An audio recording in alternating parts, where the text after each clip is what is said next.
I thought my mother-in-law hated me. Until I realized she wanted to be too close to my husband. I'm sitting in my car outside a motel at 2 a.m., and I can't stop shaking. Not from the cold. From what I just did. What I just threw away. A secret relationship started 3 months ago, and tonight my husband found the texts. Let me back up. David and I have been married for 6 years. 2 kids, Emma, 4, and Jake, 2. We were solid. Or I thought we were. His mother, Linda, always seemed to despise me. Cold stares at family dinners. Comments about how I wasn't good enough for her precious son. How I was dragging him down.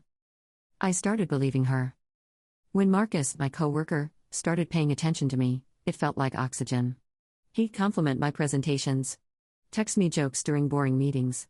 Tell me I deserved better than a man who let his mommy talk to me like that. The validation was intoxicating. Your husband doesn't appreciate you, Marcus would say. You're brilliant and beautiful, and he just takes you for granted. I started staying late at the office. Missing bedtime stories. Emma would ask why mommy was always working, and I'd feel this twist in my stomach, but I'd push it down. I deserved this attention. I deserved to feel wanted. The first time we crossed the line was in the parking garage. I told myself it was just a moment of weakness. The first private meeting was just talking. The lies came so easily. Working late? Client dinners. Weekend conferences. David never questioned it. He trusted me completely. Linda's comments got worse. You're never home anymore. Those poor children. But now I heard something different in her voice. Almost like she was pleased. Like she was winning some game I didn't know we were playing. 3 weeks ago, I caught them. I came home early from one of my work trips to find David and Linda on the couch. Not talking. Not watching TV. Holding hands. Looking at each other the way couples do. Sarah, David said, jumping up. You're home early. Linda didn't even flinch. She just smiled. Hello, dear. How was your conference? I stood there, bags in hand, watching my husband smooth down his shirt. Watching his mother adjust her blouse. The pieces clicked into place like a horrific puzzle. All those years of her criticism.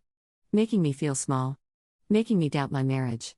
She wasn't trying to drive me away from David. She was trying to drive David away from me. And it was working. I need some air, I said, and left. I went straight to Marcus. Told him everything. Let him hold me while I cried about my toxic marriage.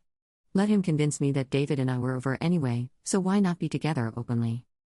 Tonight, I finally worked up the courage to ask David for a divorce. I had the papers ready. I was going to be the bigger person. End this cleanly. But when I walked into the bedroom, he was sitting on the bed with my phone in his hands. Marcus? He said quietly. The same Marcus who's been texting you at 3 a.m.? The one calling you baby? My blood turned to ice. David, I can explain. 3 months of texts, Sarah. There were records in my email. His voice was dead calm. While I was home with our kids, wondering why my wife didn't love us anymore. I tried to speak, but nothing came out. Linda was right about you, he said, standing up. She said you were pulling away. That something was wrong. I defended you. Told her you were just stressed with work. The room tilted. Linda. She knew. She'd been watching me lie and cheat, and she'd used it? Fed David just enough concern to look like the caring mother-in-law while positioning herself as his only ally. Pack a bag, David said. I want you gone tonight. The kids. Will stay with their father. No screaming. No begging. Just quiet, complete rejection. I'm in this motel now because I have nowhere else to go. Marcus won't answer my calls. David changed the locks. Linda won't even let me see Emma and Jake. She got exactly what she wanted. Not from the cold. From what I just did. What I just threw away. A secret relationship started 3 months ago, and tonight my husband found the texts. It's been 4 months since David threw me out, and I'm living in my sister's basement.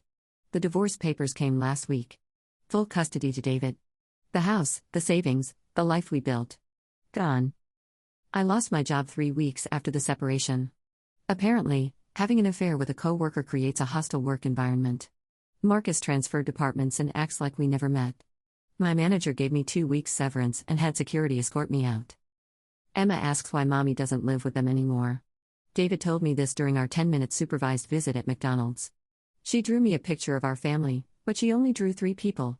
Daddy, her, and Jake. I'm not in it anymore. She's adjusting, David said, not meeting my eyes. Kids are resilient. But Jake barely looked at me. He's 2. 2-year-olds don't understand abandonment, but they understand absence. They understand when someone who used to be there isn't anymore. I tried to explain to Emma that mommy made mistakes, that I still love her. She nodded and ate her chicken nuggets and asked if we could see the playground. But she didn't ask when I was coming home. Because she stopped expecting me to. The worst part? Linda brings cookies to their house now. Helps with bath time. Reads bedtime stories. She's the grandmother who stepped in when their mother checked out.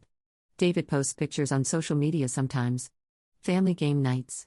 Emma's preschool graduation. Linda is in every single photo, beaming. I'm not even a ghost in their lives. I've been completely erased. My friends chose sides, and I lost. How could you do that to David? They ask. He's such a good guy. They're right, but it doesn't hurt less. My sister lets me stay here, but I see the judgment in her eyes. The disappointment. I tried to reach out to David last month. Sent a long email explaining how Linda manipulated the situation, how she wanted this to happen. How she'd been undermining our marriage for years. He replied with one line, "Stop blaming everyone else for your choices." He's right. Linda didn't make me KSS Marcus. She didn't make me lie to my husband or abandon my children for hotel rooms with a man who dumped me the second things got messy. She just created the perfect conditions for me to destroy myself. And I did it beautifully. I drive past their house sometimes. Linda's car is always in the driveway now. Through the window, I can see her cooking dinner in my kitchen. David laughs at something she says.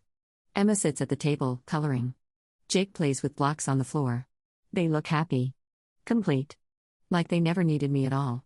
Maybe they didn't. Last week, I saw David at the grocery store. He was with both kids, and Linda was pushing the cart.